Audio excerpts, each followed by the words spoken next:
Bapak, kami mengucap syukur dan berterima kasih untuk waktu yang Tuhan berikan kepada kami, di mana kami boleh berkumpul bersama-sama untuk mempelajari firman Tuhan, dan kami berdoa kiranya Roh Kudus boleh bekerja di tengah-tengah kami, menerangi hati dan pikiran kami, dan menolong kami melakukan apa yang Tuhan kehendaki di dalam kehidupan kami, agar supaya kami boleh tetap menjadi terang dan garam di dalam dunia yang membutuhkan Tuhan.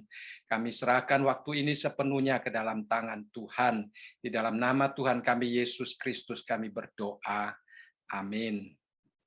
Ya, kita akan bersama-sama mempelajari dari kitab Roma. Ya, hari ini kita akan belajar bersama-sama dari pasal yang ke-9, ya, ayat yang ke-14 sampai ayat yang ke-24, ya.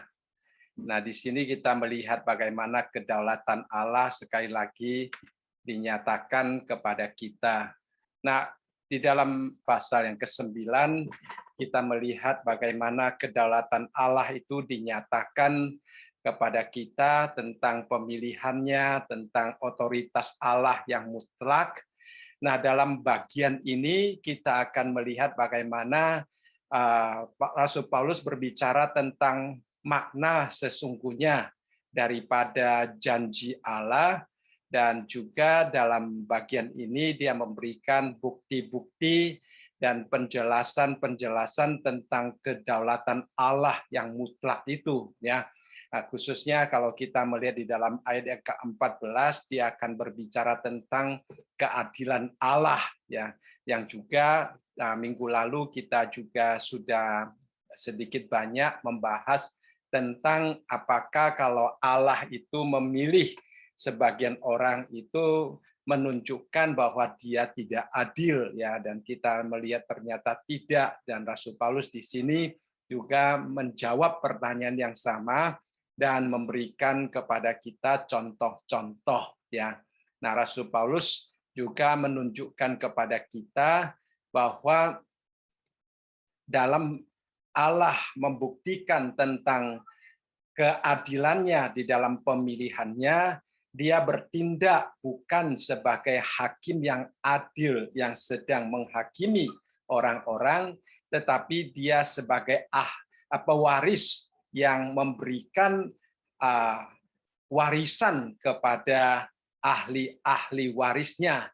Jadi dia pewaris mempunyai kuasa mutlak di dalam menentukan siapa yang boleh menerima warisannya, ya.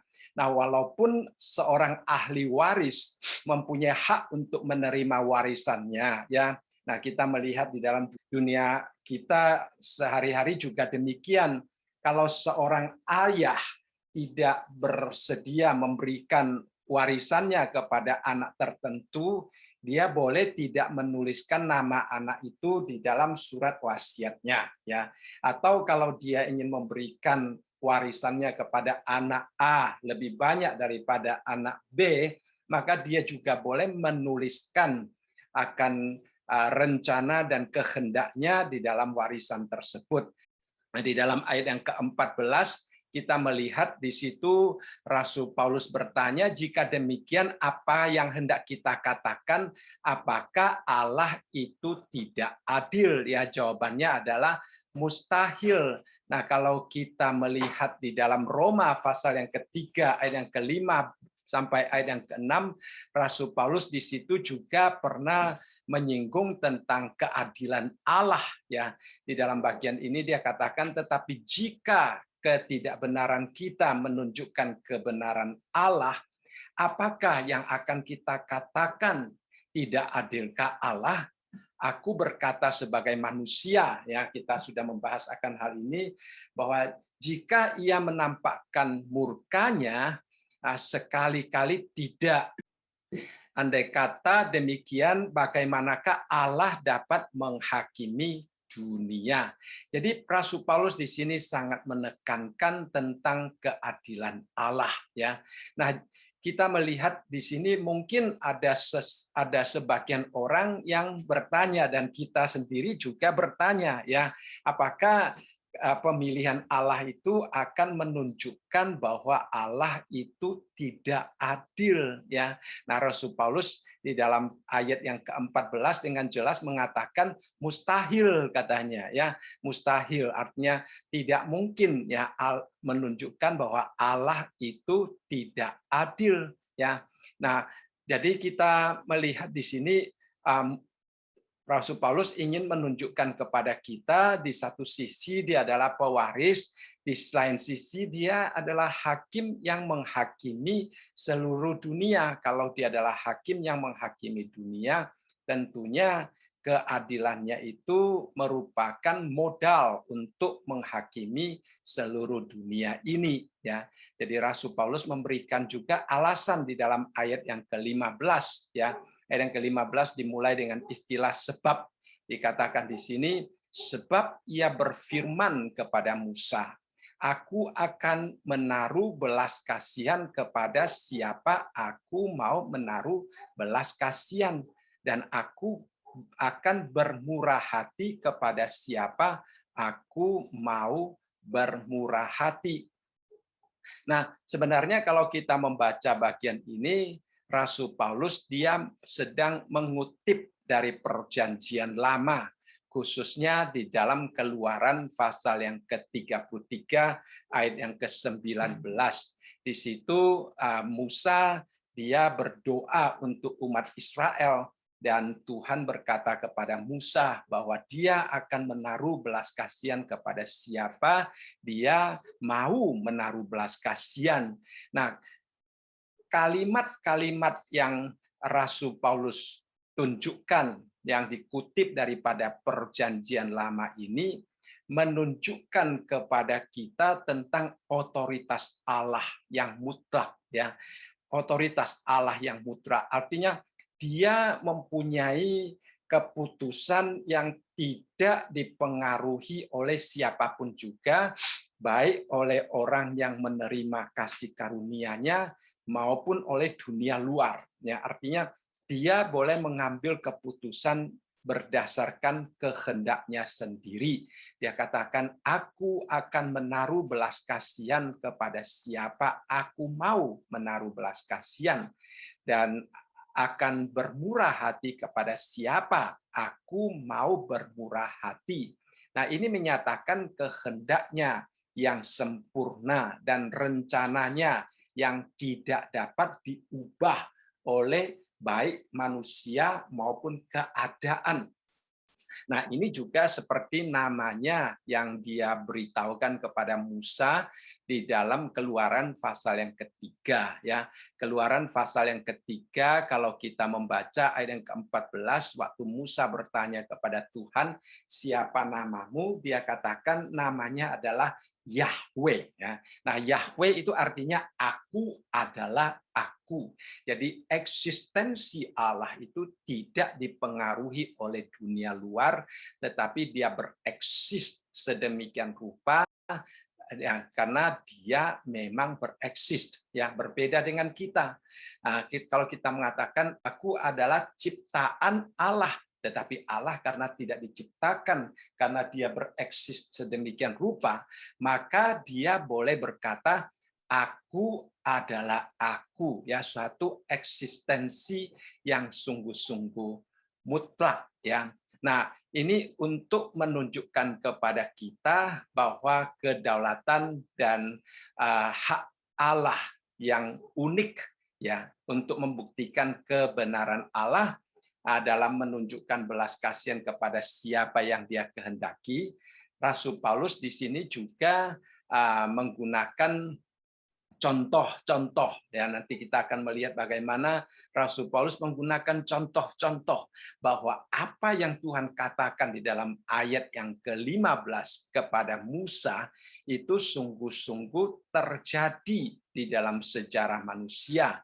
Jadi untuk menunjukkan kepada kita bahwa Allah adalah hakim yang berwenang penuh, ya. Dia adalah sumber kebenaran dan keadilan Allah itu merupakan sifat Allah, dan dalam menunjukkan belas kasihannya Allah tidak akan melakukan sesuatu yang bertentangan dengan sifatnya sendiri, yaitu keadilannya. Ya, apapun yang dilakukan oleh Allah, yang diputuskan oleh Allah, khususnya di dalam konteks kita tentang pemilihan Allah, tetap akan menunjukkan bahwa keadilan Allah itu akan terbukti. Ya.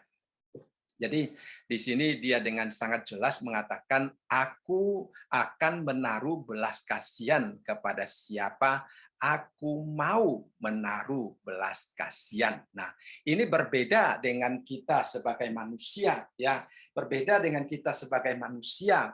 Saya berikan satu contoh, misalnya di dalam Kejadian, ya, di dalam Kejadian pasal yang ke-25 ayat yang ke-28 dikatakan Ishak sayang kepada Esau sebab ia suka makan daging buruan, tetapi Ribka, ya, istrinya Ishak, kasih kepada Yakub.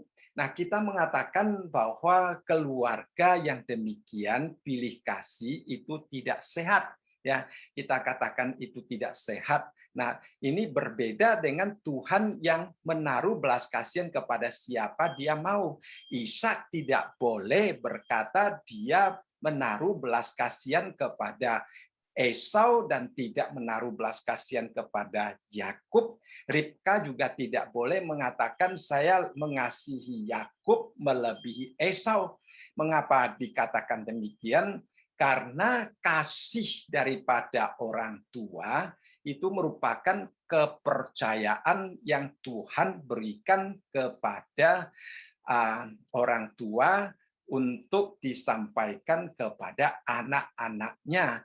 Dan dia harus menyampaikan kasih yang Tuhan percayakan itu secara sama kepada anak-anaknya. Dia tidak boleh pilih kasih, karena anak-anaknya itu mempunyai hak untuk menerima kasih yang sama daripada orang tuanya. Ya, sekali lagi saya katakan bahwa kedua anaknya, baik Esau maupun Yakub, ya, mempunyai hak untuk menerima kasih yang sama daripada Ishak dan Ribka. Jadi Ishak dan Ribka tidak boleh mengasihi anak yang satu melebihi anak yang lain, karena kedua anak itu mempunyai hak untuk menerima kasih yang sama daripada orang tuanya. Nah, ini berbeda dengan Tuhan, ya. Berbeda dengan Tuhan. Kalau Tuhan mengatakan, aku akan menaruh belas kasihan kepada siapa aku mau menaruh belas kasihan, di sini sebenarnya adalah bahwa manusia itu di hadapan Allah sebenarnya tidak layak untuk menerima akan kasih, akan belas kasihan daripada Tuhan, ya. Jadi manusia pada umumnya tidak layak untuk menerima, berbeda dengan Esau dan Yakub yang berhak menerima kasih daripada orang tua. Mengapa saya katakan bahwa kita tidak layak menerima akan belas kasihan daripada Allah? Ya, seperti minggu lalu kita juga sudah membahas tentang bagaimana kapal yang tenggelam di dalam lautan yang seharusnya semua orang akan tenggelam. Tetapi ada orang bermurah hati datang mengulurkan tali, dan dia mempunyai hak penuh untuk mengulurkan tali kepada siapa yang dia inginkan. Ya, jadi yang lain tidak boleh mengatakan engkau tidak adil, tidak mengulurkan tali kepada saya, karena dia tidak bertanggung jawab untuk mengulurkan tali kepada orang yang dia tidak ingin ulurkan tali. Ya, karena dia datang sebagai penolong. Nah, seharusnya yang lain semua kalau tidak ada penolong akan tenggelam, itu adalah kenyataan. manusia yang jatuh di dalam dosa dikatakan kehilangan kemuliaan Allah dan upah dosa adalah maut. Jadi pada umumnya manusia itu akan tenggelam. Jadi Tuhan menunjukkan kasih karunia-Nya, menunjukkan belas kasihan-Nya. Nanti dalam ayat yang ke-22 sampai ayat yang ke-24 kita akan melihat lebih jelas lagi bagaimana Rasul Paulus menekankan akan ketidaklayakan kita yang semakin menunjukkan kemuliaan Allah, ya. Jadi di dalam ayat yang ke-15 dikatakan, aku akan menaruh belas kasihan kepada siapa aku mau menaruh belas kasihan. Aku akan bermurah hati kepada siapa aku mau bermurah hati. Jadi sekali lagi ini tidak tergantung kepada manusia, ya, seperti yang dikatakan di dalam ayat yang ke-16, ya. Ayat yang ke-16 dikatakan, jadi hal itu tidak tergantung pada kehendak orang atau usaha orang, tetapi kepada kemurahan hati Allah. Jadi kita menerima atau tidak menerima, kita mau menerima atau tidak mau menerima, itu tidak akan mempengaruhi pemberian belas kasihan daripada Allah, ya. Belas kasihan Allah sama sekali tidak bergantung pada orang yang menerimanya. Bahkan orang yang menerimanya kadang-kadang tidak tahu bahwa Allah sedang memberikan belas kasihannya, ya, bahwa kita akan menerima belas kasihan itu. Kita sendiri tidak tahu, ya. Tahu-tahu Tuhan sudah memberikan belas kasihan kepada kita. Jadi Alkitab juga mengatakan bahwa manusia tidak mencari Allah, tidak ada yang mencari Allah. Jadi manusia tidak akan berusaha untuk mencari belas kasihan daripada Allah. Jadi sekali lagi kita melihat di sini bahwa pemberian daripada kasih karunia Allah yang dikatakan di sini semata-mata merupakan otoritas Allah yang mutlak, ya, otoritas Allah yang mutlak. Karena orang yang menerima belas kasihan Allah adalah orang-orang yang tidak layak, dan tidak ada manusia di dalam dunia ini yang layak, saudara sekalian, ya. Manusia hanya layak menerima apa? Menerima penghakiman dan hukuman daripada Allah. Jadi manusia hanya layak menerima penghakiman dan hukuman daripada Allah. Jadi orang yang menerima belas kasihan sehingga terlepas daripada penghakiman dan hukuman Allah, tidak boleh berkata Allah tidak adil. Demikian juga orang yang tidak menerima belas kasihan Allah juga tidak boleh berkata bahwa Allah tidak adil.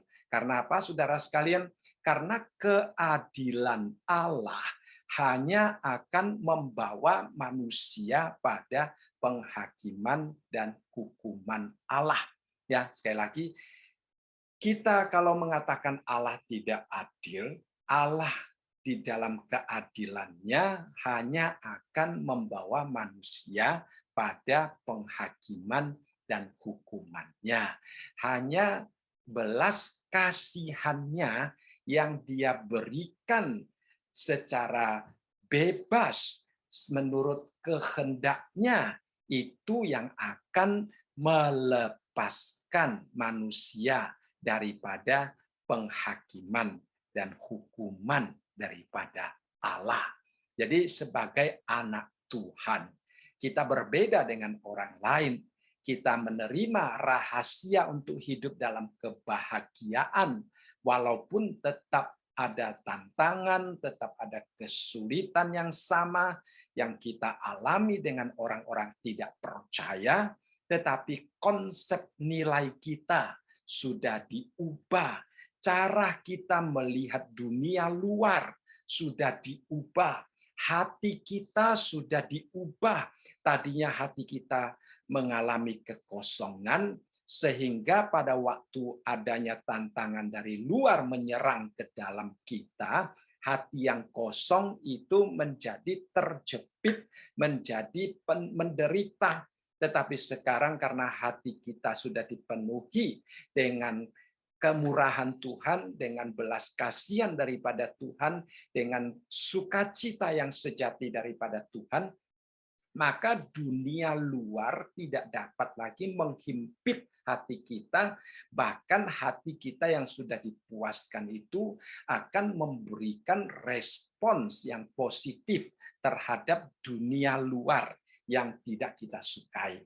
Keadaan-keadaan yang kelihatan secara manusia tidak menyenangkan, tetapi hati kita ini tidak perlu lagi mencari kepuasan dari luar. Hati kita mendapatkan kepuasan langsung dari Tuhan, dan hati yang sudah puas akan meresponi dunia luar dengan satu sikap yang benar, ya. Nah, yang membuat kita berbeda dengan dunia luar, yang membuat kita memiliki kondisi rohani yang begitu istimewa adalah karena Allah menaruh belas kasihan kepada kita, ya. Karena anugerah Allah, karena rahmat Allah membuat saudara dan saya berbeda dari dunia ini. Jadi kalau kita melihat sesuatu yang nyata hari ini, misalnya orang-orang bukan Yahudi seperti kita telah menjadi orang percaya, telah menjadi anak-anak Allah, boleh menyembah Allah di dalam gerejanya. Sedangkan mungkin sebagian besar orang-orang Yahudi tidak mendapat bagian dalam berkat rohani ini semata-mata karena kedaulatan Allah. Jadi pada waktu Rasul Paulus melihat orang-orang sebangsanya, orang-orang Yahudi yang kita baca di dalam ayat-ayat sebelumnya, bahwa mereka pernah menjadi anak Allah, mereka dipilih Allah, tetapi hari ini mereka tidak menikmati akan berkat-berkat rohani yang kita terima. Itu semata-mata Rasul Paulus mengatakan karena kedaulatan Allah, ya, karena kedaulatan Allah. Jadi di sini dikatakan sama sekali tidak tergantung kepada keadaan manusia, pada kehendak orang atau usaha orang, tetapi tergantung sepenuhnya kepada kemurahan hati Tuhan, ya. Seperti juga yang Tuhan katakan di dalam Yesaya pasal yang ke-65 ayat yang pertama, di sini dikatakan, aku telah berkenan memberi petunjuk kepada orang yang tidak menanyakan aku. Aku telah berkenan ditemukan oleh orang yang tidak mencari aku. Aku telah berkata, ini aku kepada bangsa yang tidak memanggil namaku. Ya, perhatikan baik-baik di sini, manusia tidak akan mencari Tuhan. Manusia tidak akan menanyakan Tuhan, ya. Nah, manusia yang sudah jatuh di dalam dosa tidak mempunyai kemampuan, tetapi di sini dikatakan bahwa Tuhan sendiri yang memberikan petunjuk kepada kita. Tuhan sendiri yang berkenan ditemukan walaupun kita tidak mencari Dia, ya.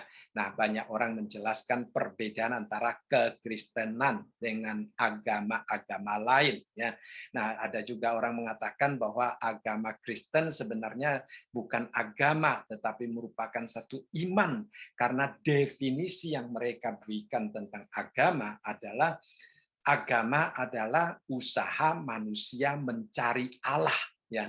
Sedangkan kekristenan adalah usaha Allah datang mencari manusia. Jadi perbedaan kita dengan agama lain, ya, agama lain adalah usaha manusia mencari Allah, tetapi kekristenan adalah Allah yang datang berinkarnasi mencari kita. Ya, ya, itulah ya saudara sekalian di sini di dalam Yesaya 65 ayat yang pertama dikatakan bahwa Tuhan sendiri yang memberikan petunjuk walaupun kita tidak menanyakan Dia, ya, kita tidak mencari Dia, Dia yang berkenan ditemukan. Jadi kita melihat di sini inisiatif datangnya daripada Allah, bukan datang daripada manusia, dan pemberian kasih karunia, kemurahan, ya, belas kasihan juga datangnya daripada Tuhan, ya. Tuhan yang berinisiatif. Jadi manusia tidak berusaha sama sekali, ya, karena Tuhan sendiri yang berkenan. Nah, manusia mengapa tidak berusaha? Kita melihat di dalam Matius dikatakan bangsa yang diam di dalam kegelapan, ya, telah melihat terang yang besar. Jadi Tuhan Yesus datang ke dalam dunia ini sebagai terang yang besar, ya. Yohanes melihat bagaimana kedatangan Tuhan Yesus ke dalam dunia ini sebagai terang bagi dunia ini, ya, bagi siapa? Bagi bangsa, bagi umat yang diam di dalam kegelapan. Jadi dikatakan bangsa yang diam dalam kegelapan telah melihat terang yang besar, dan bagi mereka yang diam di negeri yang dinaungi maut telah terbit terang. Jadi bagaimana keadaan manusia di sini? Keadaan manusia pertama dikatakan hidup dalam kegelapan. Bagaimana keadaan manusia di negeri yang dinaungi maut? Itu sebenarnya keadaan manusia. Kalau seandainya keadaan yang demikian ingin mempengaruhi Tuhan untuk menunjukkan kasih karunia-Nya, itu adalah sesuatu yang tidak mungkin, ya, sesuatu yang tidak mungkin. Jadi saudara, kalau kita sudah melihat, sudah menyaksikan bahwa pemberian kasih karunia, belas kasihan semata-mata datangnya dari Tuhan, Allah sendiri yang berinisiatif, Allah sendiri yang datang mencari kita, Allah sendiri yang menunjukkan jalan, walaupun kita tidak bertanya, Allah sendiri yang bersedia ditemukan, walaupun kita tidak mencari Dia. Sekarang kita sudah menerima kasih karunia itu. Bagaimanakah sikap kita, saudara sekalian? Ya, nah, saya katakan sebelumnya juga, semakin kita mengerti akan otoritas Allah di dalam menyelamatkan kita, semakin hati kita mempunyai satu kerinduan, mempunyai satu seruan untuk hidup memuliakan Tuhan, ya, seperti yang dikatakan pemazmur di dalam Mazmur 115 ini, saudara sekalian, ya, kita lihat di sini Mazmur 115 ayat yang pertama dikatakan, bukan kepada kami ya Tuhan, bukan kepada kami, tetapi kepada namamu lah beri kemuliaan, oleh karena kasih-Mu, oleh karena setiamu. Jadi setelah kita belajar begitu banyak daripada Rasul Paulus tentang cinta kasih Allah, tentang kedaulatan Allah yang mutlak, yang walaupun Dia boleh melenyapkan kita, yang walaupun Dia boleh membiarkan kita binasa, tetapi Dia tetap mau menunjukkan belas kasihannya kepada kita. Ya, bukankah kita seperti pemazmur yang berkata, oleh karena kasih-Mu, oleh karena setiamu. Nah, jadi kita tidak berani lagi membanggakan diri. Ya, kalau hari ini mungkin konsep nilai kita lebih baik daripada orang-orang yang tidak mengenal Tuhan, misalnya, atau perbuatan-perbuatan kita lebih baik atau lebih dipertanggungjawabkan di hadapan Allah dibandingkan dengan orang-orang yang mungkin tidak mengenal Allah misalnya. Nah, saudara sekalian, kita sebenarnya tidak mempunyai apa-apa untuk membanggakan diri. Ya, di Pemasmur di sini dikatakan bukan kepada kami, ya Tuhan, bukan kepada kami, tetapi kepada nama-Mu beri kemuliaan. Jadi segala kemuliaan kita harus kembalikan kepada Allah. Allah memilih kita, Allah menunjukkan kasih karunia kepada kita, Allah menaruh belas kasihan di dalam hidup kita, Allah melepaskan kita. Marilah kita juga mengembalikan segala kemuliaan kepada Allah. Ya, nah ini adalah apa yang Rasul Paulus katakan dari ayat yang ke-14 sampai ayat yang ke-16. Dan kemudian di dalam ayat yang ke-17, di situ Rasul Paulus menggunakan perumpamaan yang lain. Ya, kalau di dalam ayat yang ke-15, Rasul Paulus menggunakan perumpamaan tentang percakapan Allah dengan Musa. Sekarang dia menggunakan Firaun sebagai perumpamaan, ya. Dikatakan sebab kitab suci berkata kepada Firaun, itulah sebabnya aku membangkitkan engkau, yaitu supaya aku memperlihatkan kuasaku di dalam engkau dan supaya namaku dimasyhurkan di seluruh bumi, ya. Jadi kita melihat di sini bahwa Firaun dipakai oleh Tuhan untuk memperbudak orang-orang Israel selama 430 tahun. Orang-orang Israel berada di Mesir, hidup di dalam penderitaan, hidup di dalam tekanan, ya. Nah, dikatakan di sini sebenarnya semuanya berada di dalam kuasa Tuhan, saudara sekalian, ya. Jadi kadang-kadang keadaan kita seperti orang Israel, ditekan orang, ya saudara sekalian, menghadapi tekanan orang-orang yang tidak mengenal Tuhan. Tetapi jangan kecewa, karena kita tahu Tuhan tetap berdaulat penuh. Jadi di dalam ayat yang ke-17 sekali lagi Rasul Paulus dia menggunakan konsep tentang bagaimana Tuhan memakai Firaun untuk menyatakan kemuliaannya, ya.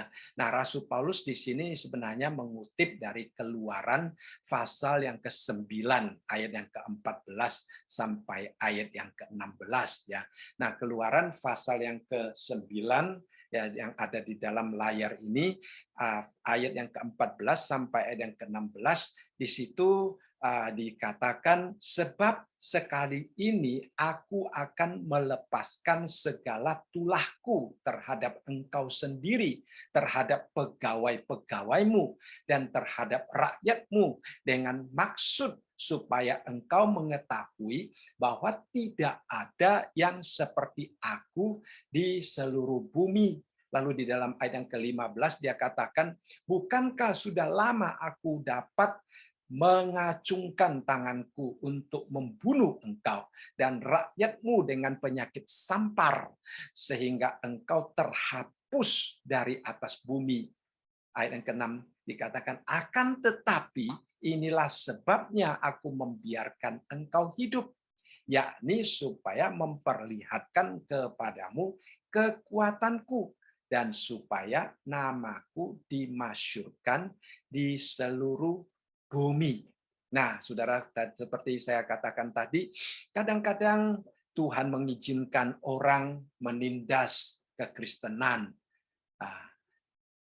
Dan orang yang menindas kekristenan kadang-kadang kelihatannya lebih jaya, ya. Orang-orang yang melakukan kejahatan kelihatan hidupnya lebih lancar, lebih makmur, ya. Tetapi saudara sekalian, itu sebenarnya hanya proses dan bukan akhir daripada segala-galanya.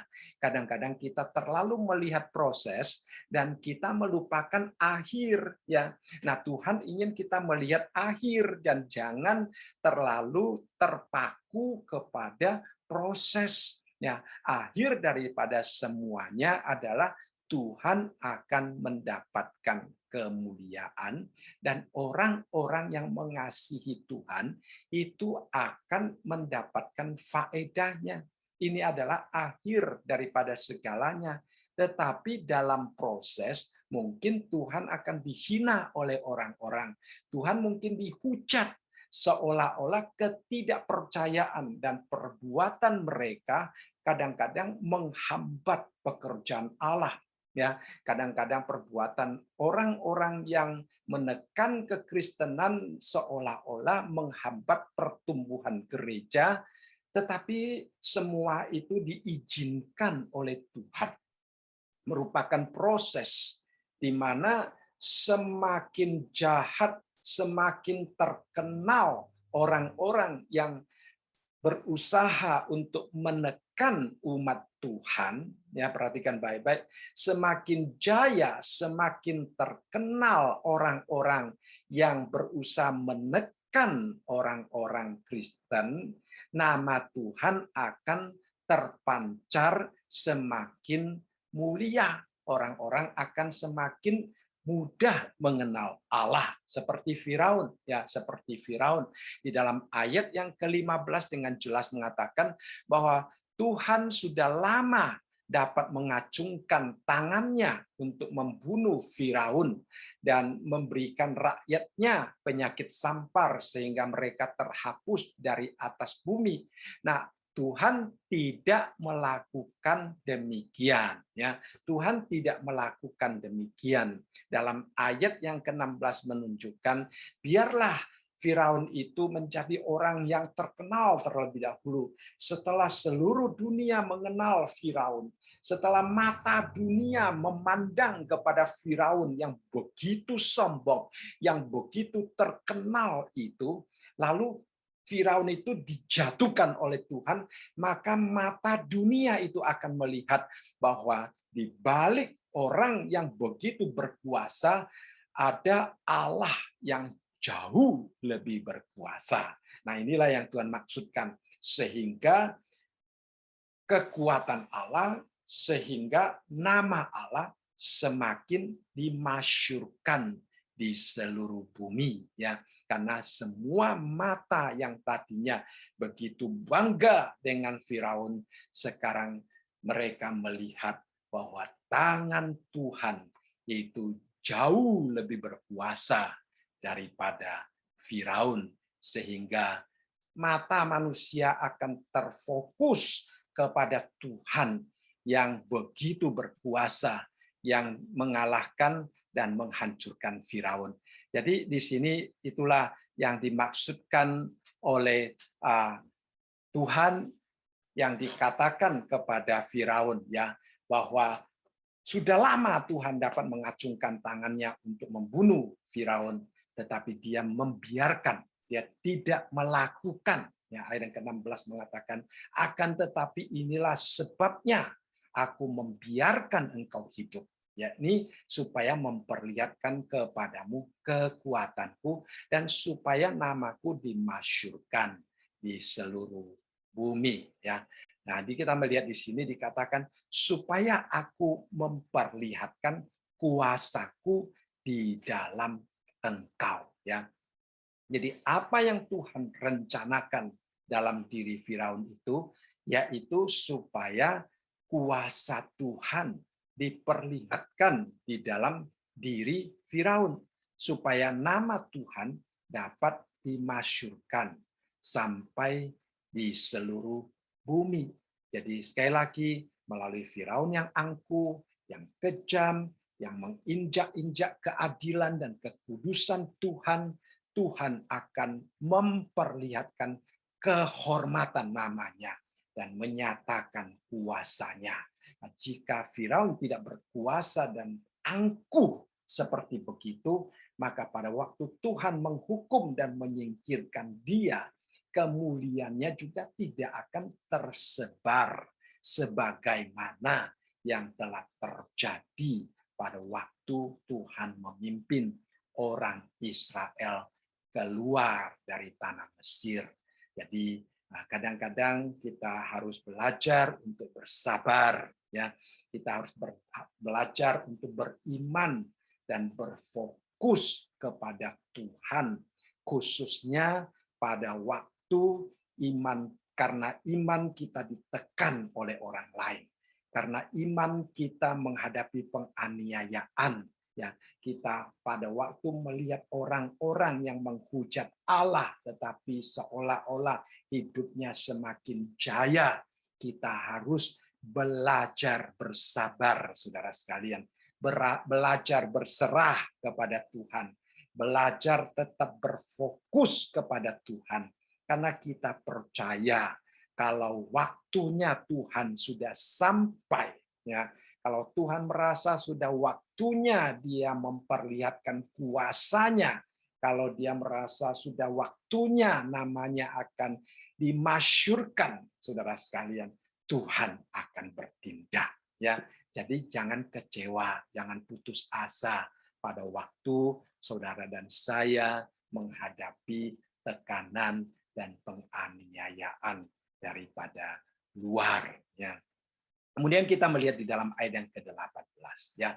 Ayat yang ke-18 dikatakan, jadi, ya, ia menaruh belas kasihan kepada siapa yang dikehendakinya, dan ia menegarkan hati siapa yang dikehendakinya. Jadi Allah menaruh belas kasihan kepada Musa dan orang Israel, tetapi menegarkan hati kepada Firaun. Ya. Jadi Paulus di sini menyimpulkan kedua ilustrasi yang dia sampaikan. Yang satu kepada Musa dan yang satu kepada Firaun. Yang satu Allah menunjukkan belas kasihannya, yang satu Allah menegarkan hatinya. Ya. Nah, tindakan Allah yang berbeda pada satu dengan yang lain harus dimengerti dan diterima dengan iman yang meyakini akan kedaulatan Allah yang penuh. Ya, seorang penulis berkata, Allah tidak berhutang kepada siapapun juga. Ya, dia tidak berkewajiban untuk melakukan sesuatu kepada siapapun juga. Nah, dia dapat memberikan dan dapat juga menahan belas kasihannya sesuka hatinya. Ya, sekali lagi, tidak seorang pun dari kita yang layak menerimanya. Sehingga di sini pekerjaan keselamatan, pengaturan yang Allah nyatakan di dalam kehidupan manusia, baik yang menerima belas kasihannya ataupun yang tidak menerima belas kasihannya, itu semata-mata adalah otoritas Allah yang mutlak. Sebagai manusia, sebagai orang berdosa, semua di antara kita membutuhkan keselamatan. Ya, semua manusia membutuhkan keselamatan, tetapi Allah mempunyai kebebasan yang mutlak untuk mengikatkan dirinya dengan perjanjian dan janji-janji yang diberikannya kepada manusia untuk menyelamatkan siapa yang dia ingin selamatkan. Jadi itu adalah otoritas Allah. Itu adalah otoritas Allah. Sekali lagi, semua manusia membutuhkan keselamatan. Tapi Allah tidak mempunyai kewajiban untuk memberikan keselamatan. Allah menunjukkan belas kasihan kepada manusia yang membutuhkan keselamatan. Dan penyataan belas kasihan Allah itu adalah otoritas Allah yang mutlak. Sehingga dia berkenan mengikatkan diri kepada orang-orang yang dia ingin menunjukkan belas kasihan, sehingga dia mengutus anaknya, sehingga dia memenuhi janji-janjinya, ya itu adalah kemurahan Allah, bukan karena kita layak menerimanya. Ya, artinya apa, saudara? Artinya bahwa Allah akan menerima atau tidak menolak setiap orang yang akan datang kepadanya melalui Yesus Kristus. Akan tetapi dia juga mempunyai hak penuh untuk menarik jiwa-jiwa supaya datang kepada Tuhan Yesus. Nah, itu merupakan wujud daripada belas kasihan yang dia taruh di dalam hati orang yang dia mau menaruh belas kasihan. Ya, ini adalah kemurahan Tuhan. Ya, seperti yang Tuhan Yesus pernah katakan di dalam Lukas pasal yang ke-10 ayat yang ke-21. Perhatikan di sini dikatakan, pada waktu itu juga bergembiralah Yesus dalam Roh Kudus dan berkata, aku bersyukur kepadamu Bapa, Tuhan langit dan bumi, karena semuanya itu Engkau sembunyikan bagi orang bijak dan orang pandai, tetapi Engkau nyatakan kepada orang kecil, ya Bapa, itulah yang berkenan kepadamu. Jadi sekali lagi, ya, kita dapat mengerti firman Tuhan, kita dapat mengambil keputusan untuk menerima Tuhan Yesus, kita dapat mengerti pimpinan Tuhan, kita memilih jalan Tuhan, memilih taat kepada kehendak Tuhan, itu bukan karena kita, saudara sekalian. Itu bukan karena kita. Semata-mata dikatakan di sini, karena Tuhan sendiri yang menunjukkan kepada kita, menyatakan kepada kita. Sedangkan yang lain tidak bisa mengerti, tidak mau menerima kehendak Tuhan, yang mengeraskan hati, karena Tuhan tidak menyatakan kepada mereka, sehingga mereka tidak mengerti. Nah, itu sama dengan Firaun, saudara sekalian. Ya, Tuhan tidak menyatakan kepada dia, Tuhan menyatakan kepada Musa, Tuhan menyatakan kepada orang Israel. Hari ini juga kalau saudara melihat ada orang, kita sudah berusaha menjelaskan Injil kepada mereka, mereka masih tidak mau menerima, bahkan tidak sedikit yang menghina kita, saudara sekalian. Saya waktu masih di Indonesia, seringkali waktu mengabarkan Injil, ya, saya pernah waktu masih sekolah di Lawang, saya ke stasiun kereta api, duduk di sana, kemudian lihat kalau ada orang datang tunggu kereta, saya cepat-cepat duduk di sampingnya, lalu berusaha untuk memberikan traktat kepada dia, mengabarkan Injil kepada dia, lalu kemudian mereka sering berkata, ini saya tidak mau, katanya, yang saya mau rokok, katanya, atau kadang-kadang dihina, kadang-kadang dimarah, kadang-kadang diancam, saudara sekalian, ya. Saya pernah juga di Kalimantan, saya waktu mau membagikan traktat kepada orang-orang, di situ ada seorang, dia merobek-robek traktat yang saya berikan, kemudian dia buang ke tanah, dia ludahi, lalu dia berkata kepada saya, kalau kamu teruskan lagi untuk mengatakan sesuatu kepada saya, kamu akan saya perlakukan seperti saya perlakukan traktat ini, katanya. Nah, saudara sekalian, banyak sekali pengalaman-pengalaman kita dihina, kita diinjak, saudara sekalian. Ya, nah sampai kadang-kadang kita kalau mengandalkan manusia bisa kesal, saudara sekalian, bisa sedih, saudara sekalian. Ya, mengapa mereka tidak mau menerima? Ya, mengapa mereka begitu berkeras hati? Nah, sebenarnya kalau kita membaca Firman Tuhan, kita tahu bahwa Tuhan menyembunyikan semua rahasia daripada mereka. Tetapi Tuhan nyatakan kepada kita, walaupun kita tidak sebanding mereka, tetapi Tuhan berkenan menyatakan kepada kita, ya, Tuhan menaruh belas kasihan kepada siapa dia mau menaruh belas kasihan. Luar biasa kasih Tuhan, saudara sekalian.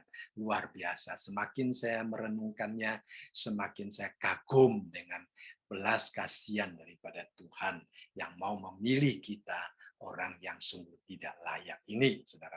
Lalu kemudian di dalam ayat yang ke-19, kita melihat di sini dikatakan, sekarang kamu akan berkata kepadaku, jika demikian, apalagi yang masih disalahkannya. Sebab siapa yang menentang kehendaknya? Nah, mungkin disitulah saudara sekalian kadang-kadang ada orang yang bertanya, ya, kalau Tuhan yang mengatur semuanya, kalau Tuhan yang menyembunyikan bagi sebagian orang dan menyatakan kepada sebagian orang, ya, kalau Tuhan bermurah hati kepada yang sebagian orang dan tidak bermurah hati kepada sebagian orang, berarti orang yang tidak menerima kemurahan hati Tuhan itu melanggar akan hukum Tuhan. Itu bukan kesalahan dia katanya, karena Tuhan yang tidak menolong mereka, Tuhan yang tidak berbelas kasihan kepada mereka. Nah, ya, jadi Paulus berkata, sekarang kamu akan berkata kepadaku jika demikian, apalagi yang masih disalahkan. Apakah kita boleh menyalahkan Firaun katanya, ya? Kalau Firaun berkeras hati, Firaun tidak mau melepaskan orang Israel, Firaun tidak mau percaya kepada Tuhan, tidak mau percaya akan apa yang Musa katakan kepada dia. Apakah kita boleh menyalahkan Firaun katanya? Nah, saudara sekalian, mungkin ada orang yang bertanya demikian, ya, bertanya demikian. Nah, Rasul Paulus di sini ingin menolong kita untuk lebih mengerti, ya, supaya kita jangan sampai salah mengerti tentang kehendak Tuhan. Nah, sebagai contoh yang konkret seperti yang saya katakan tadi tentang Firaun, Tuhan di dalam ayat yang ke-15 tadi, ya, di dalam ayat yang ke-15 dikatakan sebenarnya Firaun sudah berada di dalam dosa. Dia sebenarnya sudah harus binasa. Tuhan sudah lama boleh mengacungkan tangannya untuk membunuh dia, tetapi Tuhan tidak melakukannya. Jadi kesalahan daripada Firaun dinyatakan bersalah dan menentang kehendak Allah, itu bukan karena Allah tidak menyatakan kehendaknya kepada dia, tetapi karena dia memang sudah berada di dalam kondisi sebagai orang berdosa yang sepatutnya sudah harus menerima hukuman daripada Allah seperti yang tercatat di dalam ayat yang ke-15 itu, ya. Jadi kalau kita melihat dari latar belakang yang demikian, maka pertanyaan yang dilontarkan di dalam ayat yang ke-19 sebenarnya tidak bereksis, ya, tidak bereksis karena bukan karena Allah tidak menunjukkan kepada mereka disalahkan, tetapi karena dosa yang pernah mereka lakukan sehingga mereka disalahkan. Ya, lalu kemudian Rasul Paulus walaupun dia tahu dengan argumentasi yang demikian, tapi di dalam ayat yang ke-20 ya kita melihat Rasul Paulus mengatakan, siapakah kamu hai manusia, maka kamu membantah Allah. Dapatkah yang dibentuk berkata kepada yang membentuknya, mengapa engkau membentuk aku demikian? Apa yang kita lihat daripada ayat yang ke-20, saudara sekalian? Dalam ayat yang ke-20, Rasul Paulus memberikan satu teladan yang sangat indah bagi kita. Teladan apa yang Rasul Paulus tunjukkan kepada kita, yaitu penyerahan yang total pada kedaulatan Allah yang mutlak. Ya, Rasul Paulus dia memberikan teladan yang indah tentang penyerahannya yang total pada kedaulatan Allah yang mutlak. Ya, jadi konsep dibalik daripada penyerahan Rasul Paulus adalah kesadarannya akan hubungan dia dengan Tuhan sebagai ciptaan yang berada di hadapan Sang Pencipta. Jadi Paulus menunjukkan bahwa Sang Pencipta kita seharusnya mempunyai otoritas penuh dan kita tidak boleh bertanya apa-apa. Ya, jadi di dalam ayat ini dimulai dengan istilah siapakah kamu hai manusia, maka kamu membantah Allah. Ya, Allah menciptakan manusia dari debu tanah.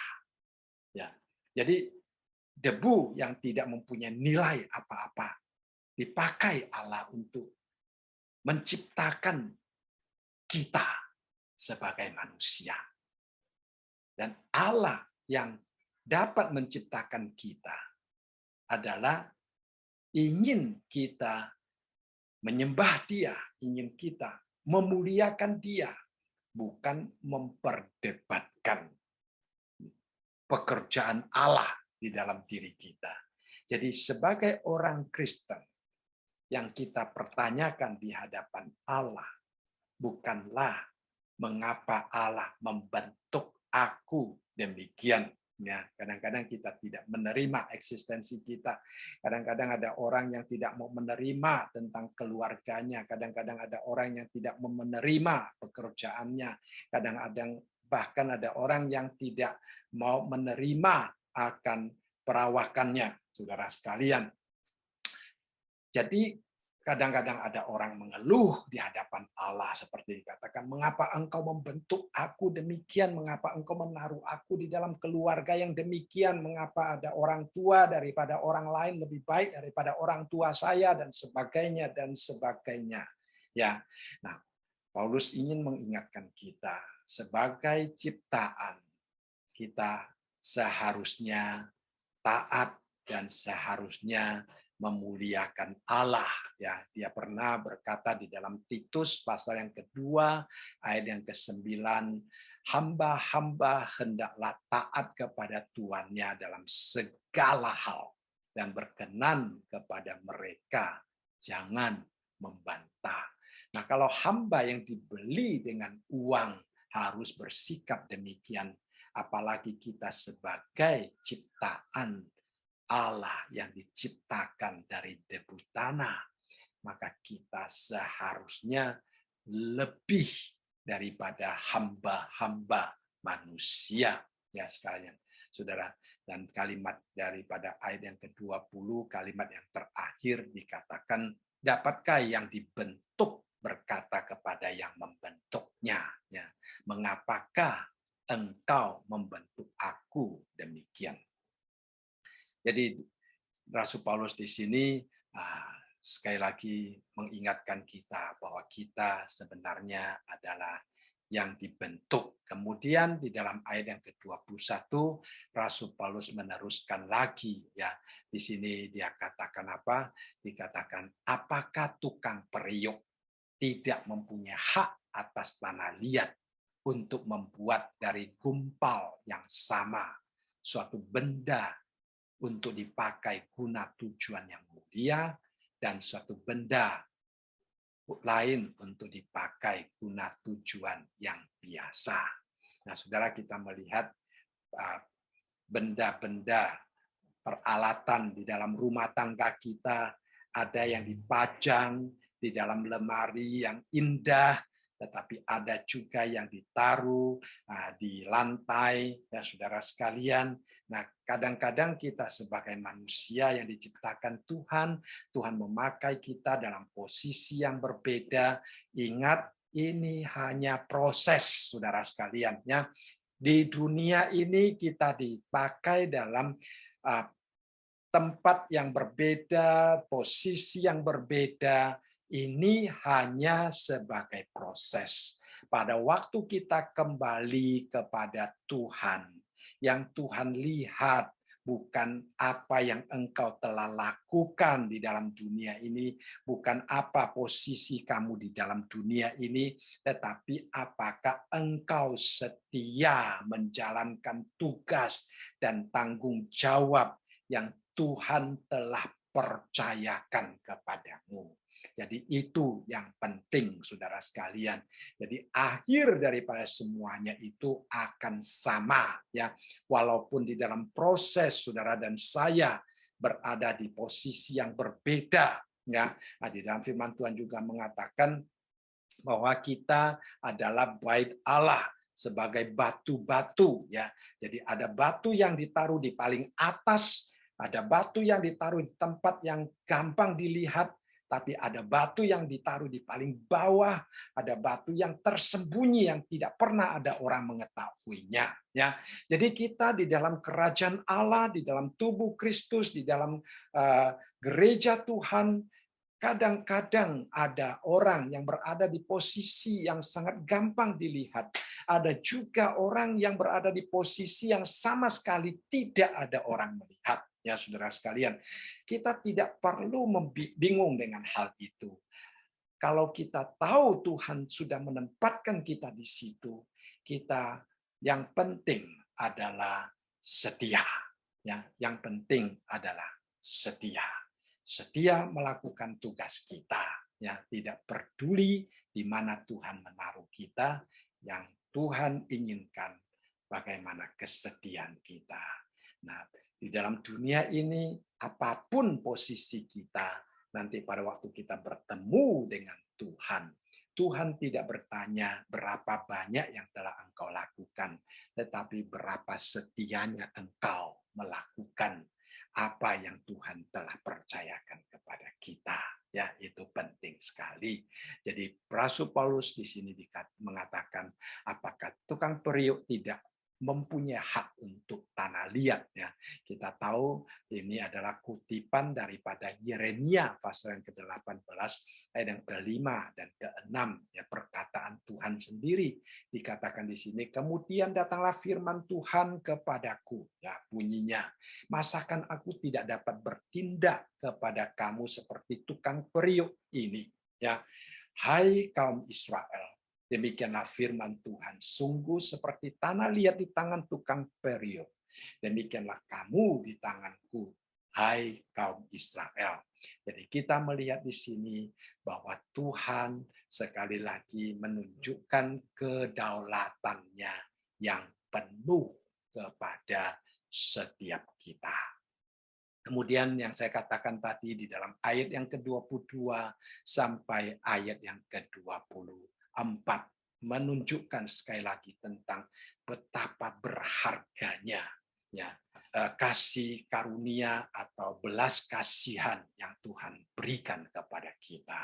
Ya, di dalam ayat yang ke-22 dikatakan, jadi kalau untuk menunjukkan murkanya dan menyatakan kuasanya, Allah menaruh kesabaran yang besar terhadap benda-benda kemurkaannya yang telah disiapkan untuk kebinasaan, justru untuk menyatakan kekayaan kemuliaannya atas benda-benda belas kasihannya yang telah dipersiapkannya untuk kemuliaan, yaitu kita yang telah dipanggilnya bukan hanya dari antara orang-orang Yahudi, tetapi juga dari antara orang-orang, antara bangsa-bangsa lain. Perhatikan baik-baik saudara sekalian perbandingan-perbandingan yang Rasul Paulus tuliskan. Pertama dikatakan benda-benda kemurkaan.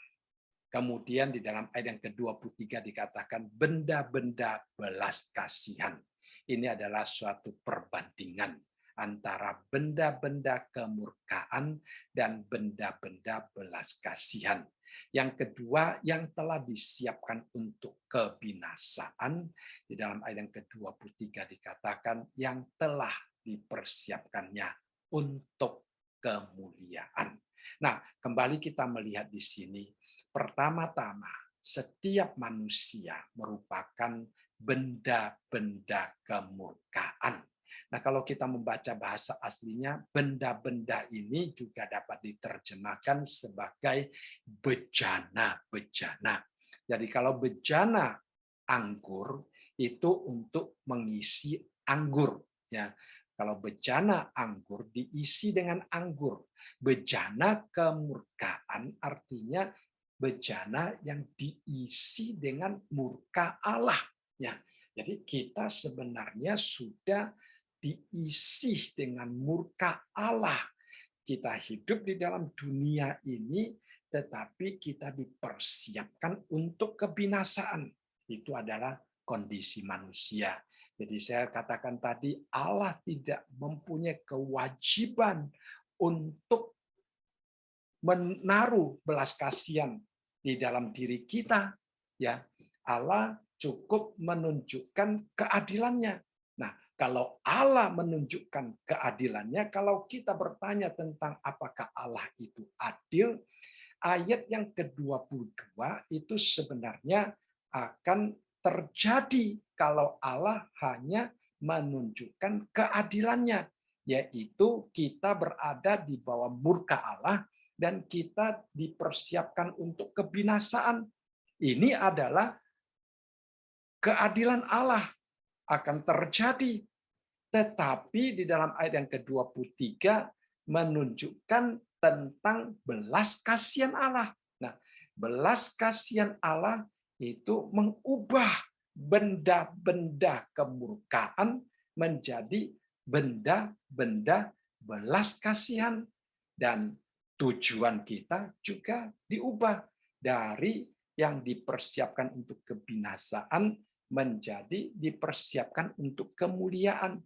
Jadi kalau kita sungguh-sungguh melihat bagaimana Allah bermurah hati kepada kita, Allah menaruh belas kasihan di dalam diri kita, kita akan lebih bersyukur kepada Tuhan. Ya, kita akan lebih bersyukur kepada Tuhan karena kita yang tadinya merupakan benda-benda kemurkaan, tetapi sekarang telah menjadi benda-benda belas kasihan. Ya, tadinya kita dipersiapkan untuk kebinasaan, sekarang kita dipersiapkan untuk kemuliaan. Kita hidup untuk memuliakan Allah, juga kita akan menjadi bejana-bejana yang mulia, baik di mata Tuhan maupun di mata dunia. Ya, saudara, itu adalah hal yang sangat indah, sangat bersyukur pada waktu saya melihat akan apa yang Rasul Paulus tekankan di sini tentang keadaan kita, tentang perubahan kita, tentang hasil yang dibawakan oleh belas kasihan Allah kepada kita. Khususnya di dalam ayat yang ke-24 dikatakan yang telah dipanggilnya bukan hanya dari orang-orang Yahudi, tetapi juga dari antara bangsa-bangsa lain. Ya, kalau orang Yahudi karena mereka adalah umat pilihan, ya. Kalau saudara dan saya di mata orang Yahudi kita adalah orang kafir. Orang kafir adalah orang yang tidak layak menyembah Allah, orang yang tidak mempunyai Tuhan. Tetapi kita yang bukan orang Yahudi pun telah dipanggilnya, telah dipilihnya, telah ditaruh belas kasihan di dalam diri kita, sehingga kita yang tadinya merupakan benda-benda kemurkaan, kini menjadi benda-benda belas kasihan Allah. Kita sebagai bejana-bejana yang tadinya diisi dengan murka Allah, sekarang kita adalah bejana-bejana yang diisi dengan belas kasihan Allah, dan kita berjalan menuju kepada kemuliaan di dalam Tuhan. Ya, bersyukur sekali. Baik, saya rasa hari ini sampai di sini. Bapa di dalam surga, kami kembali mengucap syukur dan berterima kasih karena Engkau pada malam hari ini sekali lagi menunjukkan kepada kami tentang kedaulatan-Mu yang begitu mutlak di dalam hidup kami. Dan ini akan sangat menghibur kami karena kami diberikan iman yang sedemikian dan juga kami dipimpin oleh Allah yang begitu berbelas kasihan dan bermurah hati kepada kami. Dan kiranya kami dengan pengertian ini boleh menolong kami semakin meninggikan Tuhan, meninggikan kemuliaan Tuhan, dan semakin hidup berserah kepada Tuhan, berserah pada otoritas Tuhan. Kami sekali lagi menyerahkan akan setiap saudara-saudari kami yang bergabung di dalam Bible Study ini. Kiranya Tuhan memberkati keluarga mereka, memberkati kesehatan mereka, memberkati pekerjaan mereka, dan menopang hidup mereka, khususnya di dalam masa-masa sulit. Biarlah Tuhan tangan dan pengasihan Tuhan boleh semakin nyata sehingga kami semakin kagum dengan Allah yang begitu bermurah hati, yang mengasihi kami setiap saat. Terima kasih Bapa, terpujilah namamu. Di dalam nama Tuhan kami Yesus Kristus kami berdoa. Amin. Terima kasih ya.